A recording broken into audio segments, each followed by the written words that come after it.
1948년도 4월 3일에 제주도에서요. 남한의 단독 정부가 수립되어지는 것에 반대한 민중들이 봉기를 하게 되어집니다.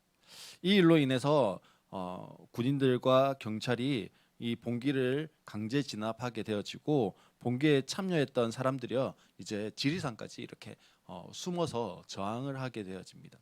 4월 3일에 일어났던 이 봉기가요 꽤 오래 갔습니다. 그래서 48년 10월에는요 이 여수에 주둔하고 있던 국군 14연대라고 하는 연대에 이 제주 4.3 사건을 진압할 군대를 파견할 것을 명령하게 되어집니다. 그런데 이 14연대에 속해 있던 군인들 가운데요, 이 4.3 사건으로 인해서 제주도에 가서 파견되어 가서 진압하는 것을 반대하고 반란을 일으킨 군인들이 있었습니다. 이 군인들이 주장한 것은요, 친일파를 빨리 이 처벌해라. 그리고 남북 통일을 해야 된다. 이런 주장들을 하면서요. 여수 지역에 있던 군인들 그리고 순천 지역에 있던 군인들이 일으킨 반란이었습니다. 이 지역이 점점 확대되어져 갔어요. 그래서 정부는 여수와 순천 지역에 다시 계엄령을 내리게 되어집니다. 그리고 미군의 도움으로 이 반란군들을 진압하게 되어집니다. 이 사건을요 여순 반란 사건이라고 그렇게 부릅니다. 여수와 순천 이것을 합쳐서 여순 지역에서 일어난 반란 사건이다 그렇게 이야기합니다. 이때 여수에서 목회를 하고 있던 손양원 목사님이라고 하는 목사님이 계셨습니다. 이 손양원 목사님에게 세 아들 그리고 세 딸이 있었는데 그 중에 첫째와 둘째라고 하는 이 두 아들 동인과 동신이라고 하는 두 아들이요 이 여순 반란 사건 때에 죽게 되어집니다. 반란군들에 의해서 죽게 되어집니다. 그리고 며칠이 지나서 이 반란군들이 이제 진압이 되어졌고 이 두 아들의 장례식이 있었어요. 이 두 아들의 장례식에 손양원 목사님께서 기도를 하셨습니다. 기도를 하셨는데 기도문의 내용이 이런 거예요. 손양원 목사님의 9가지 감사 기도문 제가 주보에 실어놨는데요. 첫째, 나 같은 죄인의 혈통에서 순교 자식을 나오게 하시니 감사합니다. 둘째, 허다한 많은 성도들 중에 이런 보배들을 주께서 하필 내게 맡겨주셔서 감사합니다. 셋째, 삼남 삼녀 중에서 가장 아름다운 두 아들 장남과 차자를 바치게 된 축복을 감사합니다. 넷째, 하나들의 순교도 귀하다 하거늘 하물며 두 아들이 순교하게 됨을 하나님께 감사합니다.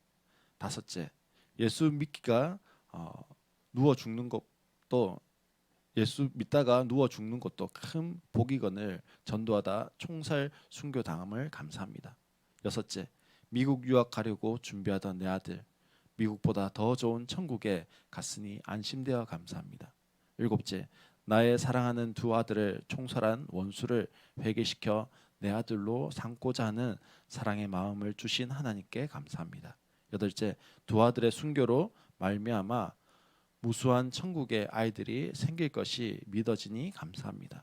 아홉째, 이 같은 역경 중에 이상 8가지 진리와 하나님의 사랑을 찾은 기쁜 마음과 여유 있는 마음을 주신 우리 주님께 감사합니다. 이렇듯 분수에 넘치는 가분한 복을 주신 하나님께 모든 영광을 돌립니다. 손영호 목사님은요, 저희 교단에 중요한 역할을 하는 복음병원을 만드는 일에 같이 하셨고요. 신사참배 반대 운동을 하셨고 심지어는 이렇게 감사 기도문을 했지만 손영호 목사님도 6.25 때 순교를 당하신 분이십니다. 손영호 목사님의 이 감사는요, 절망 중에 감사를 찾은 거예요. 고통 중에 감사를 찾았습니다. 사실 무슨 감사가 있을까, 무슨 감사를 할 수 있을까 생각하지만 불평을요, 원망을요, 절망을요 감사로 바꾸신 거예요. 사실 절망적인 상황이잖아요. 불평이 충분히 나올 수 있고 불만이 나올 수 있는 상황이에요. 그 상황을 무엇으로 바꾸신 거예요? 그래도 감사합니다. 그래도 감사합니다. 그래도 감사합니다라고 하는 것으로 바꾸셨습니다. 오늘 본문에 사도 바울도요. 이 고린도전서를 시작하면서 감사로 시작하고 있습니다. 사실 사도 바울이 왜 이 편지를 지금 쓰고 있는 거예요? 왜 편지를 쓰고 있다고요? 고린도 교회에 문제가 있었어요. 여러 가지 문제 때문에 그 문제들에 대한 권면을 하려고 지금 편지를 쓴 겁니다. 고린도 교회에 파당이 생겨져서 서로 대립하고 있습니다. 서로 내가 더 높다, 네가 더 낮다, 뭐 이렇게 하면서 다투고 있어요. 또 교회 안에 세상 사람들도 하지 않는 근친상간이라고 하는 음란의 문제들, 뭐 이런 것들이 터지고 있었습니다. 그래서 그 문제들에 대해서 사도 바울이 지금 편지를 써서 바로잡고자 하는 거예요. 사도 바울이 개척해서 1년 6개월 동안이나 사역했고 이제 교회가 잘 섰다 생각해서 그 교회를 이양해 준 그런 교회입니다. 그런 교회 가운데 이런 소식이 들렸을 때 사도 바울에게 어떤 마음이 들었을까요? 잘 될 거라고 생각했는데 잘 안 되고 있어요. 아니, 잘 안 되는 정도가 아니라 폭망한 것 같아요. 그때 사도 바울이 어떤 마음이었을까요? 비통하지 않았을까요? 그런데 그 사람들한테 편지를 쓰고 있는데 무슨 감사할 것들이 그렇게 많았겠습니까? 사실 사도 바울은요, 이 고린도전서를 시작하면서 그 비통한 마음 이것들을 열거해도요 모자랄 판이에요. 그런데 사도 바울이 뭘 하고 있어요? 감사를 열거하고 있습니다. 바울은 고린도 교회 성도들을 향해서 4절에 이렇게 이야기합니다. 그리스도 예수 안에서 받은 하나님의 은혜를 생각하고 언제나 하나님께 감사한다 이렇게 이야기합니다. 그리스도 안에서 받은 은혜가 무엇입니까? 다르게는요, 예수를 통해서 받은 은혜입니다. 예수를 통해서 받은 은혜는 뭐죠? 구원의 은혜. 구원받은 것을 인해서 내가 감사한다라는 거예요. 즉 고린도 교회 성도들은요, 예수를 주님으로 고백하는 구원의 은혜를 누리고 살아갔던 사람들이라는 거예요. 이전에는요 받은 은혜가 없습니다. 받은 은혜가 없을 때는 어떻게 해야 될까요? 내 힘으로 살아야 돼요. 받은 은혜가 없을 때는요 내 의로 살아야 돼요. 그 삶이 힘들고 고달프고 고통스럽습니다. 그 삶으로부터 탈출하고 싶고 도망치고 싶고 나의 어떠함으로는 근데 도저히 그 삶의 굴레에서 벗어날 수 없는 거예요. 근데 무엇이요? 은혜가 나를 그 굴레로부터 구원해 주는 겁니다. 어떻게 해요? 은혜로. 그게 은혜예요. 고린도 교회 성도들은요 받은 하나님의 은혜로 지금 그 삶을 누리고 있는 거예요. 그 삶을 누가 전해줬습니까? 사도 바울이 전해줬습니다. 받은 자도 은혜가 되어지고 그것을 전한 자도 지금 은혜가 되어진다, 그 이야기를 하고 있는 겁니다. 그리고 4절에 보면 우리 번역에는요 언제나 하나님께 감사한다 이렇게 되어져 있는데 원문에는요 있던 게 우리 번역에 하나 빠져 있어요. 원문에는 언제나 나의 하나님께 감사한다 이렇게 되어져 있는데 우리 번역에는요 이 나의라고 하는 것이 빠져 있습니다. 즉 우리의 감사의 근거가 뭐예요? 우리의 감사의 근거가요 지금 사도 바울이 감사한다라는 거죠.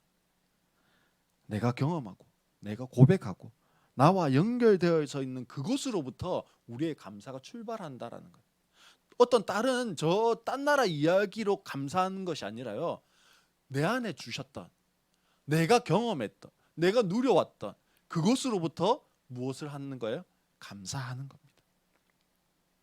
그러면 지금 바울은요 나의 하나님께 어떤 감사들을 하고 있을까요?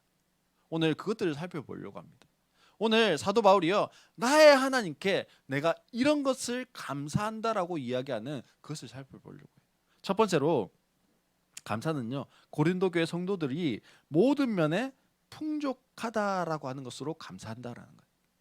뭐하다고요? 모든 면에 풍족하다. 우리 성도님들은 모든 면에 풍족하십니까?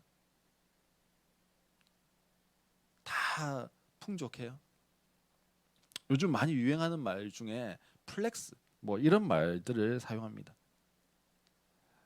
뭐 허세를 부리다 뭐 이런 뜻을 가지고 과시한다 이런 뜻을 가지고 있는 거죠. 즉 나는 이렇게 풍족한 사람이야. 나는 이렇게 부족한 것이 없는 사람이야. 사람들에게 가시하고 싶고 뽐내고 싶은 거예요. 뭐 그걸 플렉스 뭐 이렇게 이야기하죠. 오늘 고린도 교회 성도들이요 이런 플렉스한 삶을 살았습니다. 5절 말씀에 보면 여러분은 그리스도 안에서 모든 면에 풍족하게 되었습니다. 고린도 교회 성도들은요 풍족했어요. 고린도라고 하는 지역이 상업이 발달한 지역이었습니다. 그래서 경제적인 성공의 기회가 많은 곳이기도 했습니다. 그래서 열심히 일해서 경제적인 풍족함을 가지게 된 고린도 교회 성도들이 많아졌다라는 거예요. 예수를 믿은 성도들이 경제적인 면에서 풍족함을 누린다라고 하는 것은 중요합니다. 제가 1월 첫째 주에 새해를 시작하면서 하나님의 그 재정 원칙, 하나님 나라의 재정 원칙이라고 하는 것을 한 달 동안 설교하면서 하나님이 우리에게 주시고자 하는 것은 가난하고 쪼그라들고 비참하고 하는 것이 아니라 풍성함이에요. 부요하심이에요. 물론 때로는 우리를 훈련시켜가는 과정에서 재정적인 어려움, 부요하지 못함을 주실 수 있어요. 그러나 궁극적인 하나님의 목적과 계획은 그 하나님이 부요하시고 하나님이 풍성하신 것처럼 그 하나님의 부요와 풍성을 누리는 것이라고 했습니다. 지금 이 고린도 교회 성도들은요 그런 하나님의 풍성하심을 누리고 있어요. 어떤 부분에서요? 경제적인 부분에서. 그래서 내가 하나님 나라의 확장을 위해서 풍성함을 가지는 것은 필요합니다. 그래야 내가 다른 사람을 섬기고 싶고 나누고 싶고 베풀고 싶을 때 할 수 있는 거예요. 근데 내가 하나님 나라의 확장을 위해서 나의 물질을 나의 시간을 드리고 싶은데 드릴 수가 없어요. 그때 오는 안타까움이 절망감이 있습니다. 나는 하나님께 무엇이라도 해드리고 싶은데 이 경제적인 제약 때문에 하지 못할 때 오는 안타까움이 분명히 있는 거예요. 또한 경제적인 풍족함이라고 하는 것이 하나님이 주시는 선물의 하나이기 때문에 우리가 그 선물을 취하는 것이 필요합니다. 하나님이 성도들에게 주시는 물질의 은혜도 받아 누릴 수 있어야 하는 거예요. 지금 고린도 교회 성도들은요 이렇게 물질적인 풍성함을 누립니다. 그리고 사도 바울은 그런 물질적인 풍성함을 누리는 이 고린도 교회 성도들을 향해서 내가 하나님께 감사한다 라고 이야기하고 있는 겁니다. 두 번째로는요 감사하는데 온갖 언변과 온갖 지식이 이 고린도 교회 성도들 가운데 늘어나서 감사한다라고 이야기하고 있습니다. 목회자들은요 여러 교회를 다니게 되어집니다. 물론 담임 목사님이 되어지고 나면 한 교회에서 오래 심호하긴 하지만 그 전에 뭐 전도사 때 혹은 부목사 시절에는 여러 교회를 옮겨 다닐 수 있습니다. 그러다 보니 다양한 성도들을 만나게 되어집니다. 어떤 교회는요 정말 성도들의 언어가요 거칠어요. 행동도 거칠기도 합니다. 또 어떤 교회 성도들은요 온순하고 또 지적이고 교양이 있고 말하는 것과 행동하는 것이 아주 차분한 그런 성도들도 있습니다. 아마도 이 고린도 교회 성도들에게 온갖 언변과 온갖 지식이 늘어났다 이 말은요 말도 잘하고 조리 있게 하고 또 사도 바울이 아주 탁월한 이 언변가였잖아요. 그래서 사도 바울이 가지고 있는 지식의 정도로 이야기해도 어떻게 해요? 잘 알아들을 수 있고. 그러면요 이 목회자 입장에서 얼마나 좋을까요? 막 어려운 단어를 어떻게 쉽게 설명할까 이런 게 아니라 그냥 그 단어를 가지고 그대로 전달해도 그 사람들이 알아듣고 이해하고 또 반응하고 뭐 이러면요 정말 목회자 입장에서는 좋은 거예요. 두말 할 필요가 없으니까요. 그렇게 이 고린도 교회는요 지적으로도 뛰어났다 뭐 이렇게 이해할 수 있습니다. 세 번째는요 세 번째 감사는 증언이 여러분 가운데서 튼튼하게 자리 잡았기 때문입니다. 이게 무슨 말이냐면요 그리스도에 관한 증언 즉 복음의 증인 부활의 증인 되어짐이 이 고린도 교회 성도들 가운데 있었다라는 거예요. 즉 무엇입니까? 내가 은혜로 구원받아진 것이 예수님이 나의 구원자 되시는 것이 믿어지고 고백되어졌다라는 거예요. 그래서 무엇이 되어진 겁니까? 증인이 되어졌고 그 증인이 하는 증언이 무엇 되어졌다고요? 말이 더욱더 튼튼하게 자리 잡아갔다. 그 말은요, 내가 이 고린도 교회에 있는 성도인 내가 무엇이 되었다라는 겁니까? 복음 전도자가 되어졌다라는 거예요. 그런 복음 전도자가 되어진 많은 고린도 교회 성도들이 있었다, 그 말인 거죠. 네 번째로 감사하는 것은요, 어떠한 은사에도 부족한 것이 없는 것입니다. 이렇게 이야기합니다. 사도 바울이 은사에 대해서 많이 이야기하고 있는 성경이요, 이 고린도 전후서입니다. 고린도 전후서에서 많은 신령한 은사에 대해서 이야기하고 있습니다. 물론 다른 곳에서도 이야기하지만 다른 곳에서 한 20% 했다면 이 고린도 전후서에서 한 80% 정도를 이야기하고 있습니다. 고린도 교회 성도들은요, 하나님에 대한 언변과 지식이 있는 자들일 뿐 아니라 은사에도 부족함이 없는 사람들이었어요. 이 지식과 언변이 뛰어나다라는 것은요, 성경을 잘 알 수 있었다라는 거죠. 신약 성경에 보면 동방 박사들이요, 아기 별, 메시아의 별을 보고 옵니다. 그래서 어디로 가죠? 헤롯 왕궁으로 가요. 왕궁에 가서 이야기합니다. 우리가 메시아의 별을 보고 왔는데 메시아가 어디 있습니까? 물었더니 헤롯이 서기관들에게 물어요. 서기관들이 헤롯이 메시아가 어디서 나냐? 이 말이 탁 떨어지니까 서기관들이 어떻게 합니까? 미가서 말씀을 탁 가지고는 유다 땅 베들레헴입니다. 그렇게 이야기해요. 이 서기관들에게 무엇이 있었습니까? 지식이 있었어요. 어떤 지식이요? 말씀에 대한 지식이 있었습니다. 하나님에 대한 지식이 있었어요. 그런데 이렇게요, 이 세 번째 감사에 나오는, 두 번째 감사에 나오는 언변과 지식이 있는 사람들, 즉 성경을 잘 아는 사람들의 약점이 뭘까요? 지적으로 하나님 말씀 너무 잘 알아요. 이해가 막 돼요. 이성으로 막 이해가 돼요. 그러면 뭐가 약해요? 이성으로 이해되어지지 않는 것에는 약합니다. 왜요? 아니, 증명이 안 되고 이해가 안 되고 해석이 안 되니까 그걸 어떻게 믿어? 그렇게 이해할 수 있어요. 그래서 사실 지적인 사람들은 무엇이 잘 안 돼요? 이런 은사적인 능력 행함이 잘 안 돼요.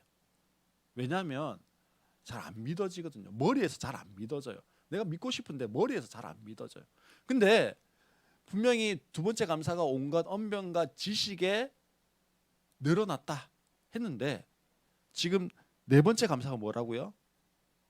어떠한 은사에도 부족함이 없다. 지금 고린도 교회는요, 지적으로 하나님 말씀을 잘 알고 이해하고 해석하는 능력이 있을 뿐 아니라 무엇도 있어요? 은사를 받아들이고 그 은사를 통해서 내 삶 가운데 경험되어지고 체험되어지고 그 말씀이 진짜 내 삶의 실제가 되어지는 그것이 풀어져 있다라는 거예요. 그래서 그 말씀 지금도 여전히 우리의 삶 가운데 일하시고 역사하시고 동행하시고 함께 하시는 그 하나님의 말씀이지. 아멘. 그렇게 반응했다라는 거예요. 그러니 갈망하고 갈구하는 그 사람에게 하나님께서 더 많은 은혜로, 더 많은 은사로, 더 많은 성령의 능력으로 부어주셨다라는 거예요. 그래서 이 고린도 교회는요, 그런 은사가 더 많이 풀어져 있는, 다양한 은사들이 풀어져 있는 그러한 교회였다라는 겁니다. 마지막 다섯 번째로요, 다섯 번째 감사는 주 예수 그리스도의 나타나심을 기다리는 자들이었어요. 예수님의 죽음과 부활, 승천 이후에 2000년 동안에 수많은 이단들이 일어났는데 그 이단들이 주장했던 것이 무엇이냐면 내가 다시 올 예수다, 이거였습니다. 혹은 예수님의 재림이 가까웠다, 이렇게 이야기하는 것을. 왜 이렇게 이단들이요 재림이 가까웠다, 내가 재림 예수다 그렇게 이야기했을까요? 그리고 이 초대 교회에도 그런 이단들이 여전히 있었어요. 왜 그랬을까요? 사실 이런 기대가 나온 이유가 있습니다. 초대교회 성도들이요 재림신앙을 가지고 있었어요. 승천하신 예수님이 다시 오실 것이라고 하는 그 재림신앙, 그 신앙으로 다시 오실 예수님을 기다리는 삶을 살아갔습니다. 이 재림신앙은요 사실 근거가 있습니다. 어디에 근거하고 있냐면 사도행전 1장 11절에 근거하고 있는 거예요. 사도행전 1장 11절에는 예수님께서요 승천하실 때 제자들과 여러 사람들이 그곳 가운데 있었습니다. 그때 한 음성이 들립니다. 천사가 이야기하는 거예요. 천사가 음성으로 이야기하는데 이렇게 이야기합니다. 11절에 갈릴리 사람들아 어찌하여 하늘을 쳐다보면서 서 있느냐, 너희를 떠나서 하늘로 올라가신 이 예수는 하늘로 올라가신 것을 본 그대로 오실 것이다 이렇게 말합니다. 지금 보고 있는 사람이 누굽니까? 제자들과 여인들과 500여 무리들이요 예수님이 지금 부활하신 것을, 승천하신 것을 지금 보고 있어요. 너희가 본 그대로 다시 뭐 한다고요? 오신다. 너희가 본 그대로. 너희는 보고 그 다음 세대가 그걸 보는 게 아니고요. 본 그대로, 너희가 본 그대로 온다라고 이야기했어요.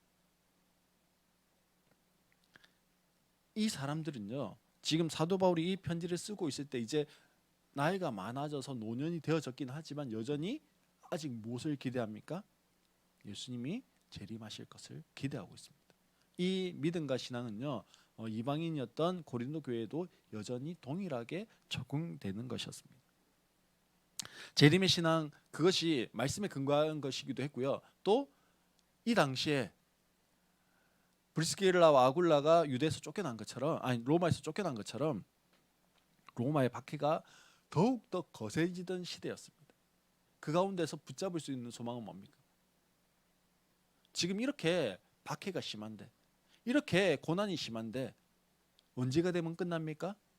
예수님이 보라 주님 구름 타시고 나팔 불 때 다시 오시네 하면 뭐가 되는 겁니까? 게임 오버. 예수님 오셨으니까 이제 끝난 거예요. 그 고난과 박해는 이제 끝나고 우리는 뭐만 하면 됩니까? 영광스러운 예수님과 함께 그 부활에 나아가기만 하면 되는 겁니다. 그러니 이제 얼마 안 남았어. 얼마 안 남았어. 조금만 더 참고 조금만 더 인내하고 조금만 더 기다리면 돼. 이게 초대교회 성도들 가운데 자리 잡고 있던 재림의 신앙이었습니다. 고린도교회 성도들에게 이 신앙, 이 믿음이 있었다라는 거죠. 지금 사도 바울은 고린도교회 성도들을 향해서 감사한 것들을 열거하고 있습니다.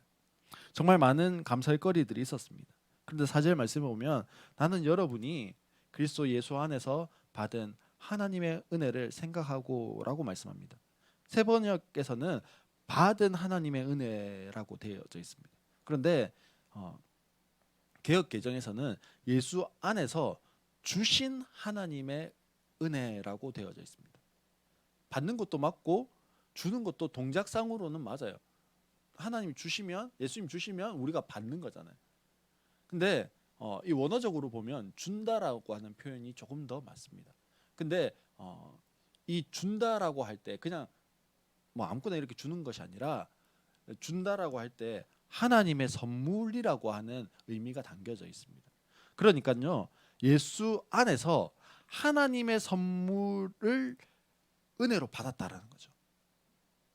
번역을 하면 하나님의 선물, 하나님이 주시는 선물. 그래서 여기에 사용되어진 게요 신적 수동태라고 하는 것이 하나님적 수동태가 사용되어졌습니다. 그래서 고린도 교회 성도들이 받은 이 은혜라고 하는 이 선물이요 누구의 선물이에요? 하나님의 선물이라는 거예요. 이 하나님의 선물의 일차적인 의미는 고린도 교회 성도들이 받은 구원의 은혜라고 하는 것이 1차적인 의미입니다. 즉 하나님의 자녀됨이 은혜인 거죠. 그런데 4절에 보면 은혜라고 쓰여져 있고 7절에 보면 은사라고 쓰여져 있어요. 근데 우리는 은혜, 은사 뭐 이게 한 글자 차이기도 하지만 헬라 원문으로 봐도요. 이 은혜와 은사라고 하는 게요. 은혜라고 하는 카리스라고 하는 단어에서 은사라고 하는 단어가 파생되어져 나온 겁니다. 그래서 은사라고 하는 것은 우리 박제를 보면 목사님 뭐가 있어요? 카리스마 있는데요 라고 할 때 그 카리스마가 사실은요 은사예요. 은사. 예. 은혜라고 하는 카리스에서 나온 파생되어진 단어가 카리스마라고 하는 은사라고 하는 단어입니다. 그래서 결국요 4절 이하에 나오는 감사한 것들이 결국 무엇과 연결되어져 있는 거냐면 은사에 대한 감사라고 하는 것으로 이해할 수 있습니다. 그래서요 5절에 나오는 온갖 언변과 즉 말과 온갖 지식이라고 할 때에 이 말이라고 하는 것은 로고스 혹은 지식이라고 하는 것은 기노스코라고 하는 단어가 쓰여져 있는데요. 그냥 말과 지식이라고 하는 의미가 아니라 여기에서 말은요 어떤 말이냐면 예언적 은사예요. 하나님이 지금 고린도 교회에 무엇을 주셨다고요? 예언적 은사와 지식의 은사를 주신 거예요. 이 지식의 은사라고 하는 것은 미리 알 수 있는 은사를 주신 거예요. 저 사람에 대해서 저 환경에 대해서 미리 무엇 할 수 있느냐? 하나님이 지식적으로 저 사람의 과거와 현재와 미래에 되어질 것에 대해서 지식적으로 주신 은혜가 있는 것을 은사가 있는 것을 기노스코라고 표현하고 있는 겁니다. 그런 예언적인 은사도 있고 지식적인 은사도 있고 또 다른 여러 가지 은사들이 부족함이 없는 그 교회가 고린도 교회였습니다. 지금 한마디로 고린도 교회 성도들을 향해서 감사한다라고 하는 것을 정리하면 무엇이 되어지는 거냐면요. 고린도 교회 성도들아, 너희들은 이런 영적이고 은사적인 영역에서 말이 통하는 공동체, 영적인 것을 사모하는 공동체여서 내가 하나님께 감사한다라는 거예요. 물론 어떤 신학자들은요, 이 사도 바울이 감사하고 있는 것을 뭐라고 이야기하냐면 현재 고린도 교회 성도들의 문제 때문에 고린도 교회 문제 때문에 뭐 하고 있어요? 편지를 쓰고 있으니까 그 우리 심리학에 보면 나오는 yes but 야 좋은 거 있어. 그런데 너 이것만 좀 더 잘해줬으면 좋겠어. 이런 지지와 격려 차원에서 한 것이다. 혹은 야 너가 이런 거 있다고 자랑했지. 근데 이것도 지금 문제고 이것도 문제라고 하면서 고린도 교회를 향한 조롱과 비난조로 했다. 지금 감사를 열거하고 있는 것이다. 뭐 그렇게 설명하는 분들도 있습니다. 근데요, 한번 생각해 보세요. 내가 지금 고린도 교회에서 사도 바울이요 1년 6개월 동안 목회를 하면서 교회를 개척하고 그 교회를 세웠습니다. 근데 그 교회에 문제가 생겼어요. 그러면 사도 바울이요 야, 똑바로 안 하고 이것들이 뭐 이런 마음이었을까요? 아니요. 사실은요 이 고린도 교회를 향한 애끓는 마음이 지금 사도 바울에게 있는 거예요. 그 마음으로 지금 편지하고 있는 겁니다. 아니 바울의 그 마음보다요 우리 주님은요 더욱더 이 고린도 교회를 향해서 더 사랑하는 마음이 있어요. 이런 감사의 제목들이 넘쳐나는 교회, 하나님께서 은사에 부족함이 없는 그런 풍성한 은사를 부어 주실 만큼 하나님의 관심이 지대했던 그 교회, 그 교회에 지금 향한 하나님의 마음이요 이 사도 바울의 마음에 함께 뭐 되어진 겁니까? 전달되어진 겁니다. 사랑하는 성도 여러분, 오늘 나를 향해서도요 그런 마음으로 하나님 나를 바라보십니다. 나의 현재 모습에 어떠한 것 그것을 가지고 나를 판단하는 것이 아니고요. 현재 나의 신앙의 수준이 어떠하든지 그것과 상관없이요. 나를 사랑하는 그 사랑으로 하나님 나를 보고 계신다라는 거예요. 오늘 바울이 나의 하나님께 감사하다고 하면서 올려드리는 감사를 보았습니다. 그러면 나는 오늘 어떤 감사를 찾고 계십니까? 하나님은 오늘 내가 어떤 감사를 찾고 감사하기를 원하고 계실까요? 나는 일상으로 교회 공동체에 대한 어떤 감사가 있을까요? 나는 나의 가정에 대한 어떤 감사가 있을까요? 나의 남편, 아내, 자녀에 대한 어떤 감사가 있을까요? 나의 직장, 사업터에 대한 어떤 감사가 있을까요? 나는 나에게 주어진 시간에 대한 어떤 감사가 있을까요? 나는 나에게 주어진 건강에 대한 어떤 감사가 있을까요? 나는 나에게 주어진 물질에 대한 어떤 감사가 있을까요? 사랑하는 성도 여러분, 하나님이요 우리에게 주어 주신 그 물질, 그 시간, 그 건강, 사업터, 자녀, 가정, 교회 이것들을 통해서 하나님께 감사한 것들을 발견하기를 원하십니다. 왜요? 우리를 사랑하시기 때문에. 나를 사랑하시는 그 주님이 야 고통 받아봐 말 안 듣지 막 짓누르고 목 잡고 흔들고 그것이 아니고요. 나를 여전히 사랑하시고 나를 품어주시고 나를 안아주시고 그래 너 힘들지 그런데 여전히 잘 이겨내고 있어서 좋아 내가 너무 기뻐 그렇게 말씀하시는 거예요. 그 안에서 내가 하나님 향한 하나님 왜 이렇게밖에 안 해줘요? 왜 이렇게 나를 몰고 가요? 그것이 아니라 하나님 그런데도 하나님 내 옆에 계셨네요. 그런데도 내 가정이 있네. 내 자녀들이 있네. 내 사업터가 있네. 직장이 있네. 나에게 건강이 있었네. 나에게 아직까지 오늘 한 끼를 먹을 수 있는 물질이 있었네. 아직도 나에게 시간이 주어져 있네. 그 모든 것들에 감사를 찾아낼 때 그 안에서 하나님이요 우리에게 더 풍성한 것으로 주고 계시는구나. 그것을 고백할 수 있게 되어집니다. 사랑하는 성도 여러분, 다시 한 번 더 우리가 하나님이 주시는 그 감사의 제목들, 감사의 이유들, 감사한 것들을 우리가 더욱더 묵상하고 발견해낼 수 있는 우리 모든 성도님들 되시기를 주의 이름으로 축원합니다.